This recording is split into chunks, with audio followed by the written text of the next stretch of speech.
Tak, tahlil boshlaymiz. Mana bu gap bo'laklariga kelganmiz mavzuda, ya'ni sintaksis bo'limini 100 talik uyga vazifa bor edi. Tak, chatga kirganlar, ishlaganlaringiz raqam bilan yozinglar. Hammasini ulgurganimizcha 100 tasini tahlil qilamiz, bittama-bitta isbot va dalillari bilan. Ketdik. Birinchi test. Muxbirimiz voqea ro'y bergan joydan xabar beradi. Voqeaga guvoh bo'lganlarning so'ziga ko'ra, muxbirimiz xabar berishicha kabi iboralar qaysi uslubga xos degan. Ko'rdingizlar? Bu bilasizlar, bu publitsistik uslub bo'ladi. D javob to'g'ri. Chunki televideniyeda bo'ladigan eshittirishlar hammasi publitsistikada bo'ladi. Mana shu muxbirimiz xabar berishicha ham xuddi shunaqa. Radio, televideniyada yangiliklar xuddi mana shunaqa tartibda yuritiladi. Qaysi javobda quyidagi berilgan gapdagi yasama fe'llarning sintaktik vazifasi? Sintaktik vazifa deganda qaysi gap bo'lagi kelgani nazarda tutiladi. Avvalo yasama fe'l topish kerak. Gap gapir, otdan fe'l yasagan, ot so'z turkumidan fe'l yasaldi. Keyin guldura, taqlid so'zga ira degan fe'l yasovchi qo'shilgan, natijada o'sha i tovushi uga ham o'zgargan. Mana shu fonetik o'zgarish bo'lgan, ya'ni tovush almashishi deyiladi. Taqlid so'zdan fe'l so'z turkumi yasaldi deb aytiladi. Bu yasama fe'l. Jarang taqlid so'z la bilan fe'l yasaldi. Bu ham xuddi shunaqa. Bo'ldi, demak gapirganda qachon bu payt holi bo'ladi. Qay holatda eshitildi? Guldirab eshitildi, ravish holi. Qay holatda eshitildi? Jaranglab eshitildi. Bu ham ravish holi bo'ladi. Demak bizga to'g'ri javob A bo'ladi. Payt holi va ravish holi degan javob bo'ladi. Demak 2 ga A javob. 3 ga. Quyida keltirilgan gapda qaysi bo'laklar odatdagi tartibga ko'ra joylashadigan o'rnidan keyinga o'tib qolgan? Odatdagi tartib birinchi ega, ikkinchi darajali bo'lak, oxirida kesim keladi. Xo'p, almashib qolganda tong ochar ko'zlarini erinibda. Xo'p, ochar kesim bo'ladi. Nima ochadi? Tong ega bo'ladi.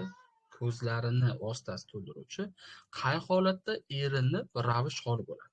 Endi savolda qara. Odatdagi tartibga ko'ra joylashadigan o'rnidan keyinga o'tib qolgan deyapti. Oldinga emas, keyinga. Bu mana to'ldiruvchi bilan hol bo'ladi. Chunki kesimdan keyin kelib qolyapti-da. O'zi aslida kesimdan oldin bo'lishi kerak. To'g'ri javob A bo'ladi. To'ldiruvchi va hol degan javob olinadi. Ketdi 4-inchisi. Quyidagi keltirilgan gapda son qaysi gap bo'lagi vazifasida kelgan? Yurak shod, go'yo ikki qush ko'kka parvoz qilish oldida qanot yozgandek.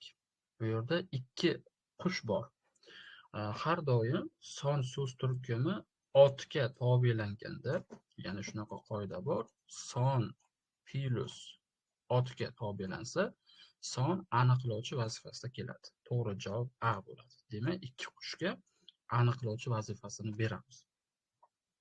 Mana shunaqa. Xo'p, ketdi 5 ga. Ushbu gapda qatnashgan gap bo'laklari haqidagi noto'g'ri fikrlarni aniqlang. Ilm va dinning mashhur kishilari o'z maslahatlari bilan podshohlarga yordam berib kelganlar. Demak, kesim topamiz birinchi o'rinda. Yordam berib kelganlar, demak, gapda kesim bo'ladi. Egaga so'rab beramiz. Kim yordam bergan? Mashhur kishilar gapda ega bo'ladi. Endi oxirdan boshlash kerak. Kimga?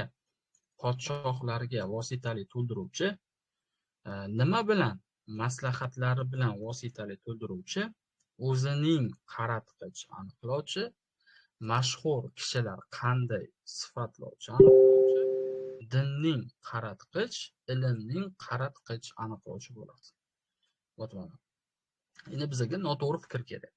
Noto'g'ri fikr. Birda vositali, vositasiz to'ldiruvchi qatnashgan. Xo'p, vositali bor, haqiqatdan podshohlarga maslahatlari bilan, lekin vositasiz to'ldiruvchi qatnashmagan. Demak, birni olamiz. Chunki to'g'ri ma'lumot. 3 qaratqich aniqlovchi qatnashgan. Ilmning, dinning va o'zining. Haqiqatan 3. Bu to'g'ri ma'lumot, lekin olinmaydi. 3 gap bo'lagi kesimga bevosita bog'langan. Masalan, tobelantirganda podshohlarga yordam berib kelgan bitta, maslahati bilan yordam berib kelgan ikkita, keyin kishilar yordam berib kelgan 3. Haqiqatda mana 3. Qolgan tobelanmaydi. Kesimga tobelanmaydi qolgan. 3 bo'lak kesimga bevosita bog'lanyapti. Demak, noto'g'ri fikr faqat bitta D javob qoladi. Demak, 5 ga daraxt bo'ladi. Buni tahlili xuddi mana shunaqa tartibda ketadi. Xo'p, 6-test. Siz odam emassiz, farishta. Demak, ushbu gapdagi raqamlar o'rnida qaysi tinish belgilari qo'yilsa, emassiz farishta birligi kesim vazifasida kela oladi. Demak, biz mana emassiz farishtani biz kesim qilishimiz kerak. Demak, emassiz farishta kesim kim? Siz tak hozir tinish belgi qo'yishimiz kerak ekan. Hop, ko'ramiz. Tinish belgini bitta qo'yib olaylik. Emassiz farishta birligi kesim vazifasida keladi. Ya'ni farishta emassiz. Siz odam. Gap tugadi. Mana qaraydi, e'tibor beringlar. Siz odamsiz. Ammo farishta emassiz demoqchi-da. Shuni e'tibor beryapsizlarmi? Xo'p. Siz odam.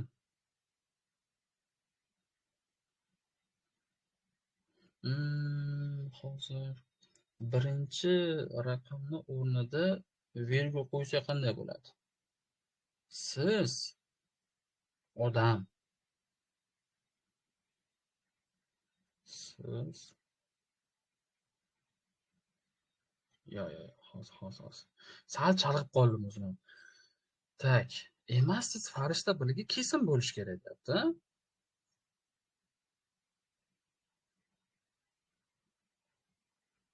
Emassiz farishta kesim bo'lishi uchun ma'no jihatidan, ya'ni sen odamsan, ammo farishta emassan deyish kerak.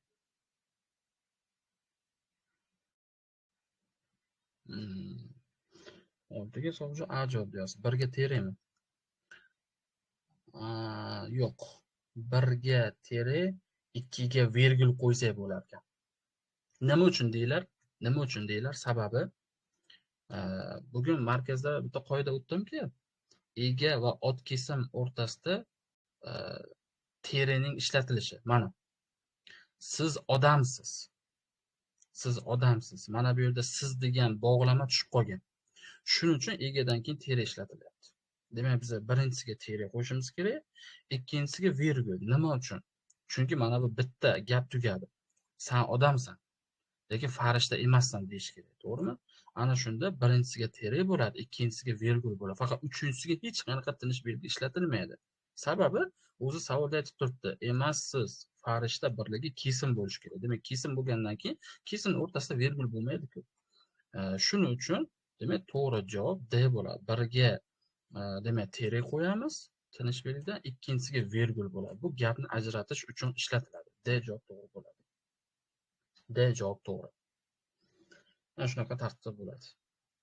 Ketdi 7-test. Qaysi javobda quyidagi berilgan gaplardagi mehnat so'zining bajargan vazifasi kerak? Mehnat hayot tomiridagi qondir. Qondir kesim bo'ladi. Nima qondir? Mehnat ega bo'ladi. Mehnatni nimani vositasi to'ldiruvchi? Mehnat bilan izozlanadi. Nima bilan? Vositali to'ldiruvchi. Mehnatning qaratqich aniqlovchi vazifasida keldi. Xo'p, shunaqa javob bormi? Ega, keyin vositasiz to'ldiruvchi, keyin vositali to'ldiruvchi, keyin qaratqich. Mana D javob bor ekan. D javobda xuddi shunaqa variant bor.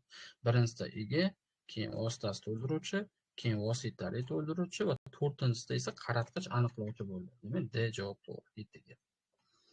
Ketdi 8-test. Qaysi gapning aniqlovchisi otlashgan sifat bilan ifodalangan? Otlashgan sifat bo'lishi kerak. A javob. Yaxshining yaxshiligi tegar har yerda, yomonning yomonligi tegar tor yerda. Otlashish o'sha sifat plus otga tobelanadi-ku, o'sha tobelangan oti tushib qolishi kerak va egalik, kelishik, ko'plik qo'shimchalarini oladi. Mana yaxshi odamning yaxshiligi, mana shu yerda odam so'zi tushib qolgan. Mana shu otlashgan sifat bo'ladi. Natijada mana kelishikni ham olyapti. Yaxshi odamning yaxshiligi tegar har yerda, yomon odamning. Demak, gapda aniqlovchida kimning qaratqich aniqlovchi bo'lib kelyapti. Bunda ham odam so'zi tushib qolgan.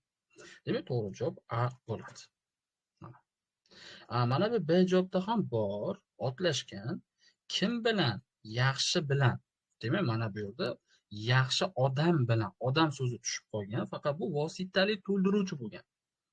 Vositali to'ldiruvchi demak otlashgan sifat bilan ifodalangan. Lekin aniqlovchi emas-da, shuning uchun. Demak 8ga A javob bo'ladi. 9ga. Qaysi javobda keltirilgan gapda so'roq olmoshlari ravishga xos sintaktik vazifa bajargan? Ravishning sintaktik vazifasi bu hol bo'ladi. Hol bo'ladi. Demak, sodda qilib aytyapti. So'roq olmoshi gapda hol vazifasida kelishi kerak. Xo'p. A javob ko'ramiz. Nima ishlari bor ekan? Mana nima so'roq olmoshi bor. Endi so'rog'i ham, endi so'roq olmoshiga ham so'roq beriladi o'zi aslida. O'z nomi bilan bari so'roq olmosh-ku, kim, nima, qayer, qaysi, qanaqa, lekin ularga ham so'roq beriladi, chunki mustaqil so'z turkumida. Nima ishlariga biz qanday ish deymizda gapda aniqlovchi bo'ladi. Qanday ish, nima ish. Endi Bga mukarrama ular kim ekan? Kim ekan gapda kesim bo'lgan. Mana so'roq olmoshi kesim bo'lgan. Nega qalbim to'la o'kinch va malol dey. Nega so'roq olmoshiga o'zi nega so'roqni oladi? Gapda mana hol, ya'ni sabab holi. Ravishning sintaktik vazifasi analog'i sabab holi bo'ldi. To'g'ri javob C bo'ladi. Endi nega D bo'lmaydi? Sababi kechagi gaplardan keyin qaysi yuz bilan so'roq beramiz. Qaysi yuz bilanga ham qaysi so'roqni oladi?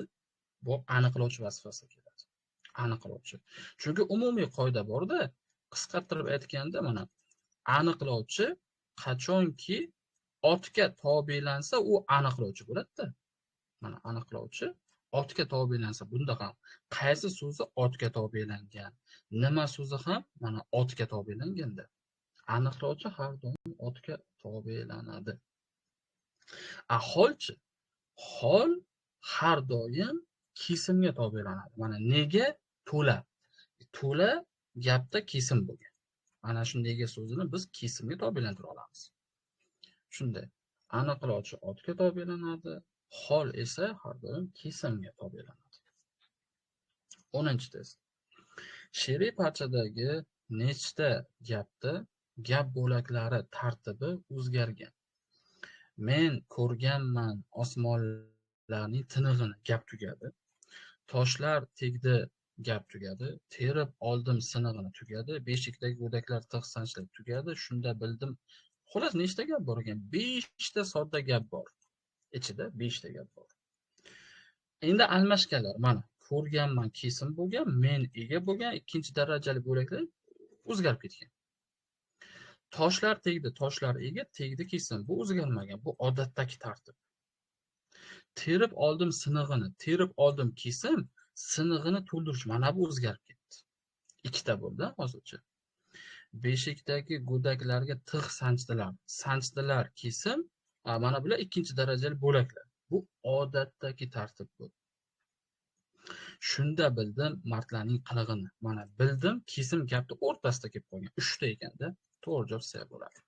Ya'ni 3 ta gap odatdagi tartibidan o'zgarib qolgan. Gap bo'laklari o'zgarib ketgan. Xo'p, mana shunaqa tartibda ketadi. 11-test. Ushbu she'riy parchada olmoshning nechta turi ishtirok etgan? Olmosh. Topamiz. Vatan, taqdiring bamisli bemiqdor. Aytgil, fido bo'lay qaysi bir toshga.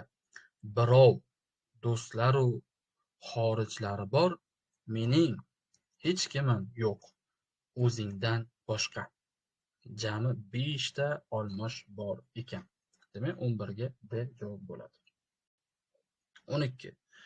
Quyidagi berilgan gapning kesimlari qaysi so'z turkumi bilan ifodalangan? Oldindadir hali zahmat, oldindadir imkonimiz. Ravish bu. O'rin ravishi aniqroq. Ravish bilan ifodalangan. 13. Qaysi gapda bo'lishsizlik olmoshi ega vazifasida kelgan? U haqida hech qanaqa xat-xabar. Qanday xabar? Hech qanaqa. Mana bu bo'lishsizlik olmoshi otga tobelangani uchun aniqlovchi bo'ldi. Ajratib ketadi. Hech narsa yeyishni xohlamayman. Hech narsani, ana bu yerda tushum kelishiga tushib qolgan. Narsani yeyishni, bu to'ldiruvchi bo'lgan. Ya'ni bo'lishsizlik olmoshi to'ldiruvchi bo'lgan. Ustun bo'lgan emas dunyoda hech kim. Mana ustun bo'lgan emas kesim bo'ladi. Kim? Hech kim ega. Mana bo'lishsizlik olmoshi S javobda ega vazifasida qo'llangan. 13 ga S javob bo'ladi. Har bitta testni ishlaguncha juda aniqlik bilan qoidalar asosida ishlashimiz kerak. Shunda har qanaqa savollarimiz to'g'ri chiqadi. Xatolik bo'lmaydi. 14. Ushbu gapda qaratqich aniqlovchi qaysi gap bo'laklariga bog'langan? 14 tursin, oxirida tahlil qilamiz, sababi bor. 14 ta oxirida qilamiz. 15 ga o'tamiz. Qaysi gapda har xil so'z turkumi bilan ifoda qilingan payt holi uyushgan. Ya'ni payt holini topish kerak va u ham uyushgan bo'lish kerak ekan. Uyushish hodisasi bo'lish kerak. Sanash ohangi bilan. Oradan 2 yil o'tgandan keyin virgul 60 yoshga yetgandan keyin virgul eski kasali yana qo'zg'adi. A javob chiqib ketadi sirazi. Nega? Chunki bu mavzuga ham kelyapmiz asta-sekin. Gap bo'laklarini ichida o'taman. Ya'ni ajratilgan bo'laklar, umumlashtiruvchi so'z degan mavzular ana shu gap bo'laklarining ichida o'rgatiladi har doim. Bu ajratilgan bo'lak. Nima uchun birga o'rgatiladi? Sababi любой o'quvchi ham har doim balki xotirasidan ko'tariladi yoki chalg'ituvchi savol bu. Ajratilgan bo'lakni ular uyushish hodisasi deb hisoblab qo'yadi. Bu noto'g'ri. Ajratilgan bo'laklar har doim ikkita tomonlama virgul ishlatiladi. Birinchi virgul tepasida biz har doim ya'ni degan bog'lovchini qo'yamiz. Ajratilgan bog'lovchilar o'zidan oldin kelgan bo'lakni ma'nosini izohlab keladi. Aniqlashtirib keladi, to'ldirib keladi. Oradan 2 yil o'tgandan keyin, ya'ni 60 yoshga yetgandan keyin eski kasal qo'zg'adi. Bu uyushuq bo'lak emas bu. Bu ajratilgan bo'lak. Uyushuq bo'lak bo'lish uchun mana virgul ishlatildi-ki, keyingi uyushuqdan keyin virgul ishlatilmasligi kerak, to'g'ri? Misol uchun men bozordan olma virgul, anor virgul, behi oldim desam, behidan keyin virgul ishlatilmaydi. Bo'ldi, ikkita virgul yetadi u yerda. Yoki olma, anor oldim desam, olmadan keyin virgul ishlataman, lekin behidan keyin virgul ishlatmayman-da. Ko'rdinglar, mana bu uyushuq bo'lak emasligini ham yana bitta dalil edi, mana bu virgul. Shunday taqdirda ham mantiqqa tayangan o'quvchi to'xta deydi, agar uyushuq bo'lak bo'lsa, bu yerda virgul nima uchun ishlatilgan degan savol tug'ilishi kerak. Nima uchun keyindan keyin virgul qo'yapti? Ana shu ham savol tug'diradi-da, chunki bu ajratilgan bo'lak. Ular har doim ikki tomonlama virgul ishlatiladi. Mana endi Bda siz ertalab tushlikdan so'ng bu dorini iste'mol qiling. Hop. Tak, mana bu yerda bor ekan haqiqatda. Mana qachon? Ertalab bu ravish bilan ifodalandi, to'g'rimi? Tushlikdan so'ng bu ot bilan ifodalandi. Mana uyushgan payt holat. Qachon iste'mol qiling? Tushlikdan so'ng va ertalab. Mana to'g'ri javob hozirda B javob bo'lyapti 15 ga. Bo'ldi, B javob to'g'ri. Ajratilgan bo'laklar o'sha darsimizda o'tamiz. Bu mavzu ham juda muhimda. Ajratilgan bo'lak bilasizlarmi? Sertifikat bilan assosa savollarida juda ko'p keladi. Juda ko'p keladi. Chunki ular har doim chalg'ituvchi bo'lgan o'quvchilar mensimasdan sal taylab ketadigan qoidalar asosida savol beradi. Shunaqa shustri tomoni borda. Aynan o'sha eslatmalardan. Chunki mana odatda sifat turkumini yoki uyushuq bo'lakdan qoidasi bor-ku, bu bo'yicha savollar kamdan kam keladi. Aynan shunaqa eslatmalardan ko'proq savol beradi. Mana hozir ham gap bo'laklarning tobelanishini aytayapman-ki, masalan, son otga tobelansa aniqlovchi bo'ladi. Keyin ikkinchisi, son fe'lga tobelansa hol bo'ladi. Ana shunaqa eslatmalardan juda ko'p savol tayyorlaydi. Quyidagi keltirilgan she'riy parchadagi to'ldiruvchilar sonini aniqlang. Kimga Alloh davlatni berdi? Kimga? So'rog'i kimga oladi? Vositali to'ldiruvchi. Davlatni tushum kelishiga belgisiz holatda turibdi. Kimga vositali? Obro' savlatni vositasiz to'ldiruvchi. Menga vositali sizdek bir baxtni berdi. Baxtni vositasiz to'ldiruvchi. Alloh bergan farzandlarini. Ana shu yerda ham o'z ko'ramiz. Tak, menga sizdek bir baxt berdi. Alloh bergan farzandlarimni va sizdek bir baxtni berdi. Farzandlarimni tushum kelishiga ana shu yerda ham belgisiz holatda qo'llangan. Jami 7 ta to'ldiruvchi qatnashadi. Jami 7 ta to'ldiruvchi bor. Ustoz, hol otga tobelanmaydimi? Tobelanadi, lekin juda kam holatda. Odatda hol otga tobelanadigan qoidani imtihonga tayyorlamaydi. Testda, tahlil jarayonida tayyorlamaydi. Chunki shu narsaga guvoh bo'lganman-da. Har doim holni fe'lga, ya'ni kesimga tobelantirilgan savollar tuzishadi. Shunaqa. Bu juda kichkina detalli narsa-da, detalli. Agar sizlar ona tilini ichiga kirib ketaman, to'liq qoidasini o'rganaman sizlar hali aql bovar qilmaydigan qoidalar bor. Masalan, bittagina misol aytsam, mana o'zlik nisbat qo'shimchalari na, in, la, il. Lekin hozirlarga shu o'zlik nisbatan sha ish deb o'rgatsam, o'zi ketdi. Miya o'zi zagruzka bo'lib qoladi. Yoki oddiygina gi qo'shimchasini harakat nomiga qo'shib o'rgatsam, o'zi ketdi. Savollar ko'p bo'lib qoladi, o'quvchilar chalg'ib qoladi. Shu ona tili grammatikasidagi borki, milchovka narsalar juda ko'p. Qoidalar haddan tashqari ko'p. Faqat sizlarga mana shu dars davomida o'rgatayotgan va test tahlilida aytadigan qoidalarim bo'yicha tushadi sizlarga. Hol otga tobelanishi ko'p kitob. O'sha ko'p daraja miqdor ravishi daraja miqdor hol bo'ladi, otga tobelangan. Ya'ni ko'p kitobga tobelanyapti-da. Ana shunda ko'p so'zini hol qilasan, kitob esa otga tobelanadi. Shunda.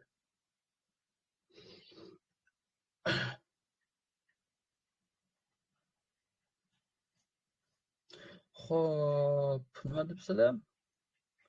Farzandlarim bo'ladimi? Xo'p, farzand nima dedi? Alloh bergan farzandlarim. Xo'sh.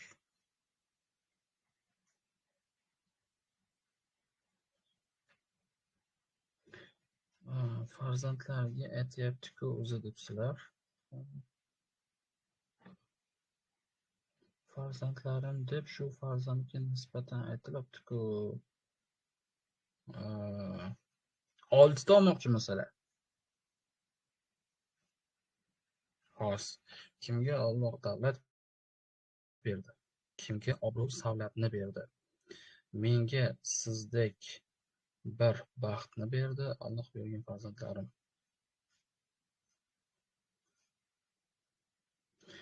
Ya'ni undalma demoqsizlar-da.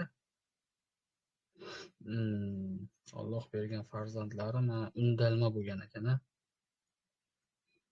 Undalma. Chunki farzandlariga murojaat qilyapti ekanda. Menga sizdek bir baxtni berdi. Alloh bergan farzandlarim 6 ta qilar ekanmiz shunday. To'g'ri, farzandlarim undalma. Undalma hech qanaqa sintaktik tahlil qilinmaydi mana shu. Undalma. Sintaktik tahlil qilinmaydi. 17. Qaysi javobda ato gap berilmagan? Ato gap yo'q, berilmagan. Xo'p, hovli jimjit, uydagilar ketib qolishgan. Bahor, dalada ish qizg'in. Yodimdadir, gul chog'i erdi. Yam-yashil o'tov. Hurkal kelsa sevinadi. To'g'ri javob A bo'ladi. A javob to'g'ri. Nega? Sababi hovli ega jimjit kesim. Bu ega kesim bu. Hech qanaqa atov gap emas. Eslatma aytaman. Atov gapda hech qachon ega kesim munosabati bo'lmaydi. Atov gapda ega kesim munosabati bo'lmaydi. Endi sizlar S javob deganlaringizda mana S javobda shunaqa bir eslatma ham yodimdadir. Atov gapdan keyin ham 2 nuqta qo'yish holati bor. Odatda atov gapdan keyin virgul ishlatiladi yoki 3 ta nuqta ishlatiladi yoki undoq belgisi. Mana bu kamdan kam holatlarda mana 2 nuqta ishlatiladi. Bu hech qanaqa atov gap nima deydi? Atov gapga kiradi. Faqat A javob bu ega kesim bo'lgani uchun bu sodda gap bu. Sodda gap. S javobda mana ba'zi bir qo'llanmalarda ko'rganman. Nargiza Erkaboyevani qo'llanmasida aynan shu gapni ham atov gapga qo'shgan. Atov gapda bor shu. 17 ga demak A javob bo'ladi. Chunki bu savol juda eski savollar tepaga kiradi. 17. Bundan bir 6 yil, 7 yil oldin ham juda ko'p ishlangan bu tahlillar. Eski savol. Kitoblarda bor ana shu yodimda degani. 18. Ushbu gapda yasama so'zlar qaysi gap bo'laklar vazifasida kelgan? O'qishli yasama, go'zallik yasama, go'zallik yasama, go'zallik yasama. Qanday kitob o'qishli aniqlovchi, go'zallikdir kesim, go'zallikda to'ldiruvchi, go'zallik borda bor kesim bo'ladi. Nima bor? Go'zallik ega bo'ladi. Aniqlovchi, kesim, to'ldiruvchi, ega degan javob kerak. Demak, egani olamiz, aniqlovchini olamiz, to'ldiruvchini olamiz va kesim degan javobni olamiz. To'g'ri javob daraxt bo'ladi. 1, 2, 3, 5 bo'ladi. 19. Qaysi gapda otlashgan so'zlar tarkibida ochiq bo'g'in uchramaydi? Ochiq bo'g'in shu undosh, unli tovush bilan tugashi kerak. Oldin otlashgan so'zlarni topamiz. Uzoq, yaqindan kelgan. Uzoq, yaqindan kelgan, mana uzoq, yaqin joy so'zi tushib qolgan shu yerda, e'tibor beringlar. Ravish so'z turkumi otlashgan shu yerda. Uzoq, yaqin joydan. Endi ochiq bo'g'in bormi yo'qmi? Uzoqda u ochiq bo'g'in. Yaqindanda ya ochiq bo'g'in. A javob chiqib ketadi. Yani sразу D javob ham B'ni ham ko'ramiz. Katta inson so'zi tushib qolgan. Katta insonlar hurmatda, kichik insonlar xizmatda. Kattalarda ta ochiq bo'g'ini, kichiklarda ki ochiq bo'g'in. Bo'lib ham chiqib ketadi. Benomusga, ya'ni benomus odam so'zi tushib qolgan. Benomusda mana B ochiq bo'g'in. Endi D qolyapti. Bermasning oshi pishmas. Odam so'zi tushib qolgan. Berma hammasi yopiq bo'lgan. Bermasning bu yopiq bo'lgan. Bo'ladi, de javob bo'ladi. 20. Qaysi qo'shma so'zning ikkala qismi ham bir xil so'z turkumidan hosil qilingan? Tog'olcha, ot plus ot. Mana. Sher yurak, ot plus ot. Sizbob, olmosh plus sifat chiqib ketadi. Sovuq mijoz, sifat plus ot chiqib ketadi. Muzyorar, ot plus fe'l chiqib ketadi. Ilon quyruq, ot plus ot. 1, 2, 6. To'g'ri javob A bo'ladi. To'g'ri javob A javobni olamiz. Az 1 minut.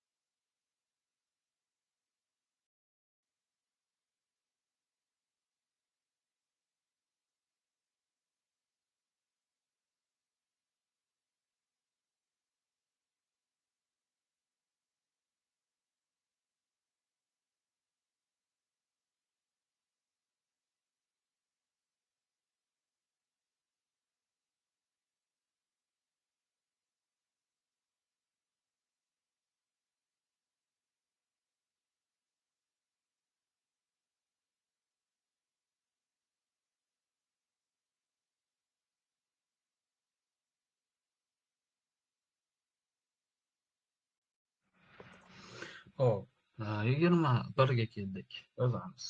21 ga bahormi? Quyidagi keltirilgan she'riy parchadagi nechta gapda gap bo'laklari tartibi o'zgargan? Taqillaydi eshik nogahon o'zgardi. Kimsan o'zgarmadi. Deyman tugab sabotim o'zgardi. Ochgil o'zgarmadi. Deydi o'zgarmadi. Bu men o'zgarmadi. Bilmoq bo'lsang o'zgarmadi. Bardoshdir otim o'zgardi. 3 ta ekan. To'g'ri javob bahor bo'ladi. B javob to'g'ri. 22. Qaysi javobda quyidagi berilgan gapdagi sintaktik bo'laklar tartibi to'g'ri ko'rsatilgan? Urush boshlanganda qachon? Go'dak edi kesim, kim? U ega. Qanday go'dak edi? Ko'krakdan ajralmagan go'dak. Murakkab sifatlovchi, aniqlovchi. Hali payt holi bo'ladi. Shunaqa javob kerak. Bormi? Xo'p, payt holi, ega, payt holi, sifatlovchi, aniqlovchi, kesim. To'g'ri javob bahor bo'ladi. 22 ga. 23. Ushbu gapda yasama so'zlar qaysi gap bo'laklari bo'lib kelgan? Topamiz. Barcha javru istamlardan o'tgan. Endigina seni qo'lingdan tutgan. Yo'qot. Mana. Yo'qotda so'z yasovchi qo'shimcha bor, ammo yo'qotib qo'ymaslik KFSQ ko'makchi fe'lli so'z qo'shilmasi yasama so'z deyilmaydi. Butun vujudi bilan sen uchun yosh yasha otdan fe'l yasagan. Gapda esa bu qaratqich aniqlovchi bo'lib kelgan. Bo'ldi, menga bitta shu A javob kerak. Qaratqich aniqlovchi bo'ladi. 23 ga A bo'ladi. 24. 24. Qaysi javobda sodda kesimlar qatnashgan? U bitta so'zdan tashkil topadi. Toshkent O'zbekiston Respublikasining poytaxti hisoblanadi. Murakkab kesim. Bugun to'garakka borishimiz lozim. Murakkab kesim. Birdaniga to'nini teskari kiyib oldi. Murakkab kesim. O'zi yaxshi sodda kesim. Suv serob sodda kesim. Qarovsiz sodda kesim. Bu to'g'ri javob daraxt bo'ladi. 25.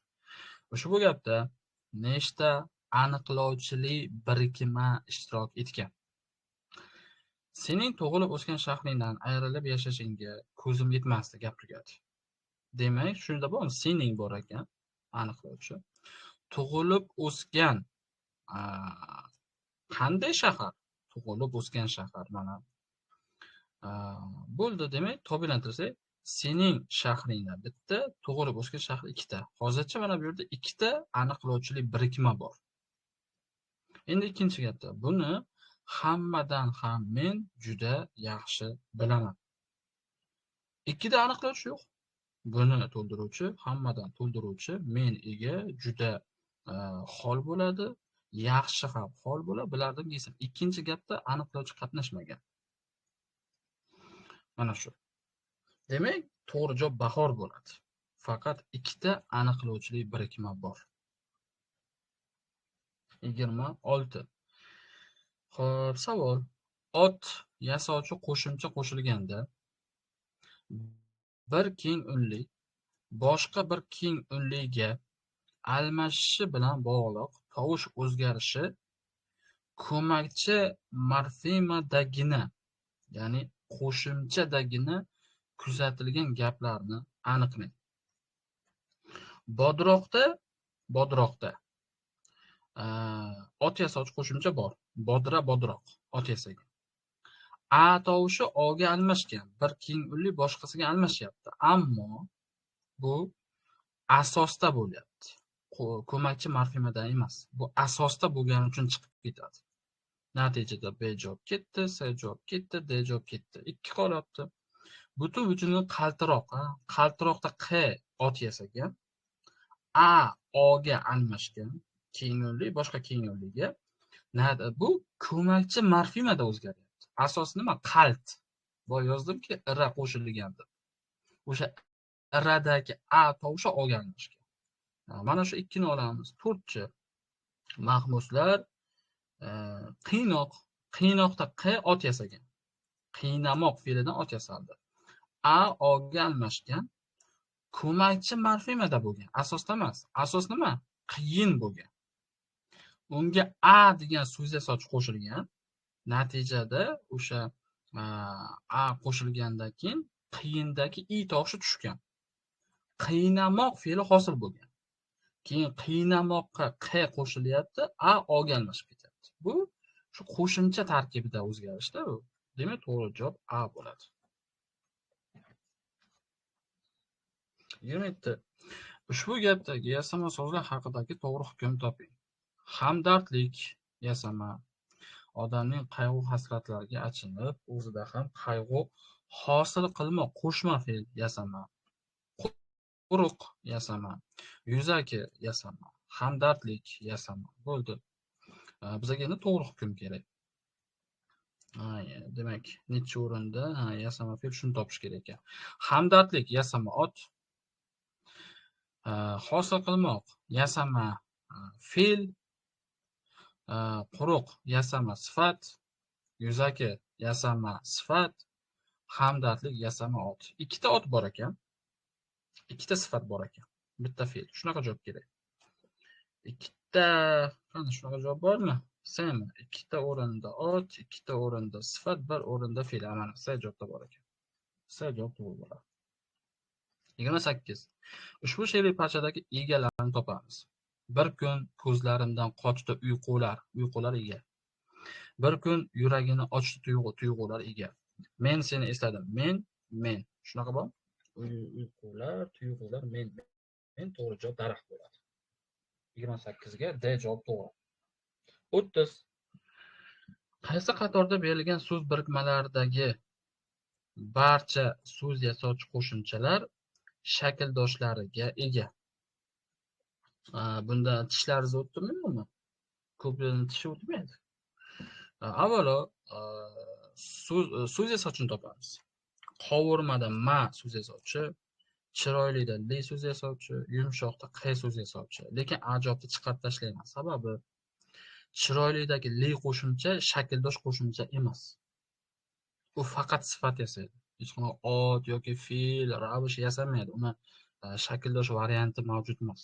Chiqib ketadi. Unumdorda dor, tiriklayda lay, tinchda che bor. Xo'p, dor qo'shimchasi shakldoshga kiradi, bor. Masalan, mulkdor desak, ot yasaydi.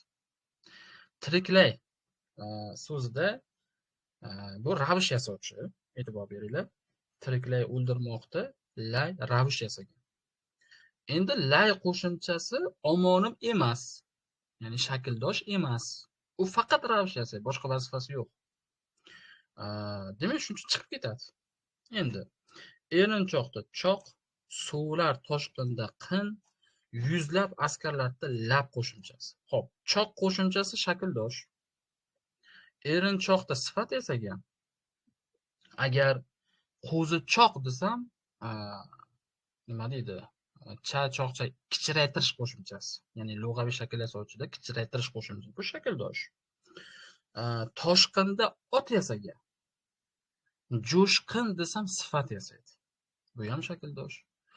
Yuzlabdagi lab qo'shimchasi ravish yasovchi. Yuzlab askarda ravish yasagan. Ana shu lab qo'shimchasi sonni lug'aviysida ham bor. Masalan, uzr. Yuzlabda sonni lug'aviysi ekanki bu. Songa qo'shilgan ekan. Yuzlabda sonni lug'aviysi bu yerda.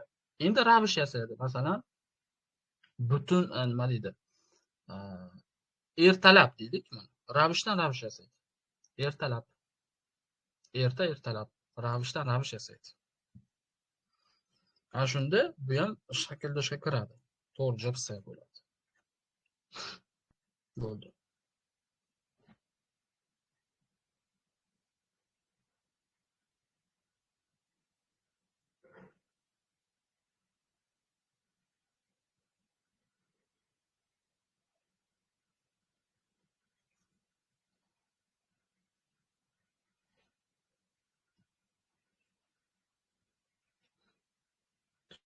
Shunday tonnalab desam bo'ladi.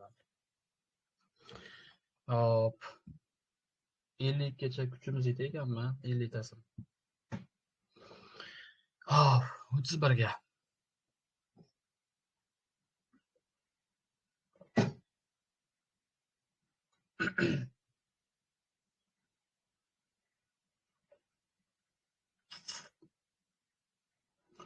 O'ttiz bir. Quyidagi she'riy parchada nechta gap bor? Yoshliging g'animat bolam, bitta gap. O'sib, bitta gap. Un, bitta gap. Chiqarma behuda sado hamda un, yana bitta gap. Ko'r, alohida. Quyosh tig'ida va tegirmonda ezilib, so'ng aziz bo'ldi bug'doy un, bitta gap. 1, 2, 3, 4, 5, 6 ta gap bor. Jami ana shu yerda 6 ta hisobda gap qatnashgan. 4 ta emas. Jami 6 ta bo'ladi. Ana shu o'sib so'zi alohida gap bo'lgan. Chunki verguli bor-da, vergul bekordan bekor qo'yilmaydi-da. Vergul gapni tugatadi yoki uyushuq bo'ladi. Endi bu uyushuq emasligi aniq. Bu gapni tugatgan. Unmoq. Bitta mana bor, kel, yoz, bitta gapda shu ham. Hop, 32. Nomustaqil kesim shakli qaysi gapda qo'llanmagan? Nomustaqil kesim sa shart mayli bilan ifodalanadi. Mehnat qilsang nomustaqil, kimki ulug' bo'lsa nomustaqil. Mana deydi, yerga ursang nomustaqil, qatnashmagani sa bo'ladi. Nima uchun? Hamma ham sizda aqlli bo'lsa-da sa bor-ku. Istisno holati bor. Bu istak gap bo'ladi. Istak gap. Hamma ham sizda aqlli bo'lsa edi, bu istak gap. Istak gap nomustaqil kesimga kirmaydi. U mustaqil bo'ladi. To'g'ri javob C bo'ladi. Qanday qilib ajratib olamiz? Nomustaqil kesimda shartlilik munosabati bo'ladi. Mehnat qilsangiz shart qo'yadi. Ulug' bo'lsa-da shart qo'yadi. Yerga ursang shart. Lekin hamma ham sizday aqlli bo'lsa edi deb shart qo'ymaydi. Bunda faqat istak ma'nosi bor. To'g'ri javob C bo'ladi. Quyidagi berilgan gapda nechta so'z birikmasi bor? Xanjarini ikkinchi urushda Sodiq bo'shashdi, bo'ldi. Bo'shashdi kesim. Kim? Sodiq ega. Xanjarini to'ldiruvchi. Ikkinchi urushda boya aytganimdek son fe'lga tobelansa, son fe'lga tobelanadi. Hol bo'ladi. Ikkinchi urushda bo'shashdi. Qachon? Urushda. Mana bu payt holi bo'ladi.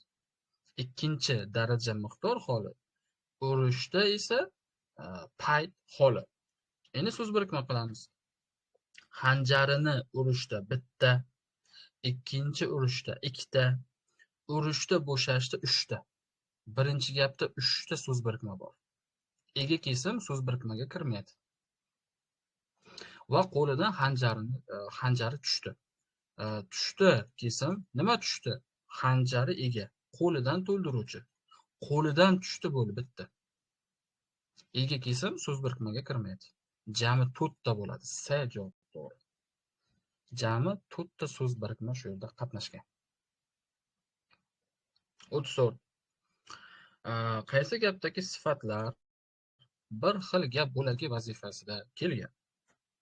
Bilimdon kishi aniqlovchi bo'lgan. Aziz va hurmatli kesim bo'lgan chiqib ketadi. Chunki aniqlovchi kesim bo'lgan chiqib ketadi. Qomati baland kimsa qanday? Baland aniqlovchi. Baland emas, kesim bo'lgan. Bu ham chiqib ketadi. Kichkina uy qanday? Aniqlovchi. Darvozasidan ozgina joyga yorug' tushib turardi. Tushib turardi kesim nima? Yorug' ega bo'lgan. Chunki yorug' ham sifatda aniqlovchi va ega bo'lib qolgan, chiqib ketadi. Pastakkina qanday? Aniqlovchi. Katta uy aniqlovchi. Kichkina bir chol, kichkina chol aniq bo'lgan, hammasi aniqlovchi. Demak, sifatlar bir xil gap bo'lak vazifasida kelgani mana D javobda turibdi. 35. Ushbu gapda shaxs otlari qaysi bo'lak vazifasida kelgan? Nobel, neft va portlovchi moddalar ishlab chiqarishdan orttirgan boyligini nafaqat fizik hamda ximiklarga, kimga? Fizikka, kimga? Ximiklarga, balki vrachlarga, adabiyotshunoslarga, tinchlik parvarlarga bo'ldi. Ana shular shaxs otlari. Gapda faqat to'ldiruvchi bo'lgan. Nobel shaxs oti emas. U shaxs nomi. Kimdir S javob qolgan bo'lishi mumkin. Ega Nobelni ega. Bu ega anavi shaxs oti emas, bu shaxs nomi. Chunki ot ikkiga bo'linadi-da. Shaxs oti bor, shaxs nomi bor.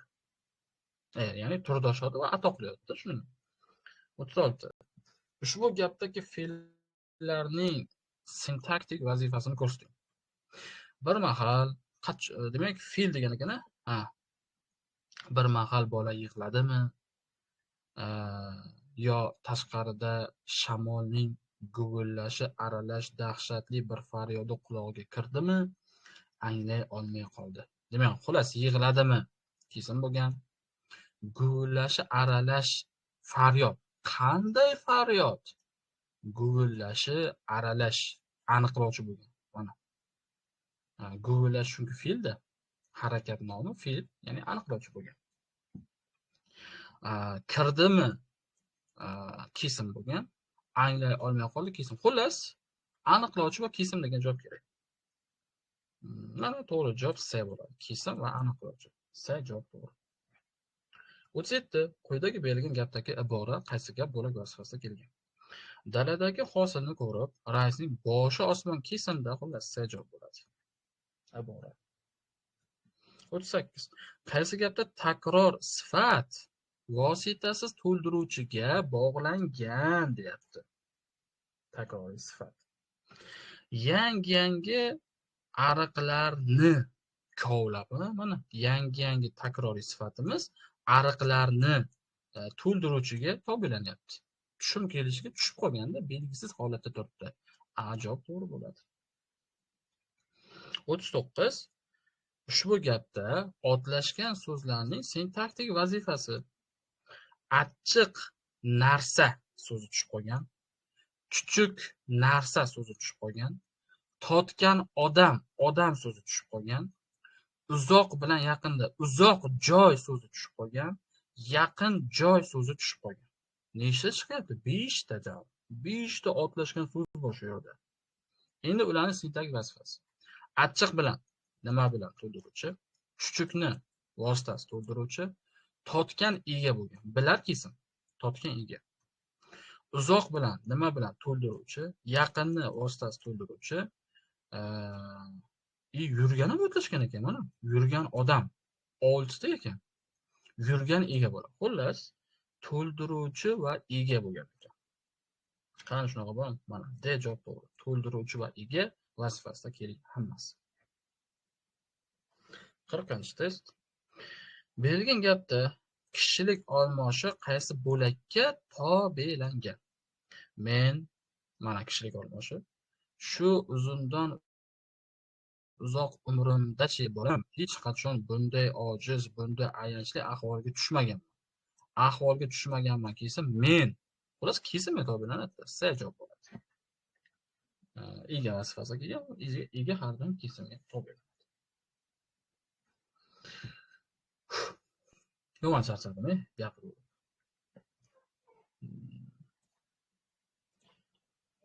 Rovna 1 soatdan beri to'xtovsiz gapirib taqirdik. 40tasini qildik. Nasib bo'lsa, keyingi dars ajratilgan bo'lak, umumlashtiruvchi so'zlar va gap bo'laklaridan o'sha to'ldiruvchi, aniqlovchi hol mavzusini o'tamiz. Ertaga kechki 9da o'tamiz. Bu test jami 100 ta, buni ham ishlab qo'yasizlar. Buni zapisini o'zi tayyorlab beraman. Buni